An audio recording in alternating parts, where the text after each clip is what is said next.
C'est dans ce contexte, Christophe Dansette, que Total Energy a publié ses résultats hier matin, entraînant une nouvelle polémique sur les super profits des entreprises énergétiques. Oui, une polémique qui monte vite. Total Energy a réalisé un bénéfice de près de 6 milliards de dollars, en hausse de 50% par rapport à l'année dernière. C'est l'un des meilleurs résultats du groupe pour un premier trimestre de son histoire. Total Energy profite très largement de la hausse des cours du Brent et du pétrole en manière générale, malgré le blocage du détroit d'Ormuz et malgré aussi les bombardements qui visent certains sites pétroliers ou qui visaient pendant la guerre certains sites du pétrolier au Moyen-Orient. Il n'en fallait pas plus pour accuser le groupe de profiter de la guerre. D'ailleurs, le Premier ministre français, Sébastien Lecornu, est monté au créneau devant les sénateurs hier, appelant le groupe à redistribuer d'une manière ou d'une autre. On va l'écouter.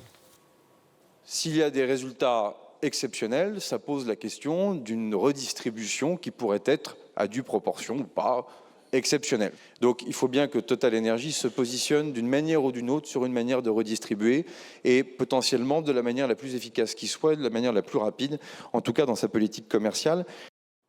Sauf qu'en réalité, Total Energy affirme, je cite, qu'il redistribue bien les profits, que depuis le début de la guerre, le groupe s'est soucié de ses clients en plafonnant les prix du litre d'essence à 1,99 € et du diesel aujourd'hui à 2,25 €. Cette mesure devait courir jusqu'à aujourd'hui. En principe, elle devrait être prolongée dans la journée. Et c'est vrai que par rapport à certains de ses concurrents, où le litre de 95 sans plomb dépasse allègrement les 2 €, c'est déjà une mesure qui a le mérite d'exister, même si ça ne semble pas, et on l'a vu, pénaliser les profits du groupe. Une mesure qui, à gauche, ne convainc pas, Christophe. Non, on a d'ailleurs vu spontanément un certain nombre de manifestants se rassembler devant des stations-service. On les voit ici. Le sujet est devenu extrêmement politique et la gauche a déposé plusieurs propositions de loi pour taxer les super profits des profiteurs de guerre, comme ils les appellent. Les socialistes en ont déposé une hier. Les écologistes en avaient fait de même il y a quelques jours. LFI demande de son côté un plafonnement des prix du carburant à 1,70 € et non pas 1,99 €.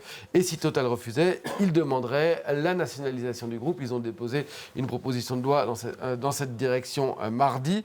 Le raisonnement politique, il tient finalement en une seule phrase. Si la crise coûte cher aux ménages avec des prix à la pompe de plus en plus chers, elle ne peut pas simplement enrichir les groupes pétroliers et ses actionnaires. Le débat dépasse largement, Christophe, les frontières de la France. Oui, on a vu 5 pays, début avril, appeler la Commission européenne à avancer sur une taxe européenne sur les super profits de l'énergie. Les 5 pays, c'est l'Espagne, l'Allemagne, l'Autriche, l'Italie et le Portugal. Leur argument, c'est que les États ont dépensé des milliards pour protéger les ménages et les entreprises face à la crise énergétique. Donc ceux qui ont profité de la flambée des prix doivent contribuer.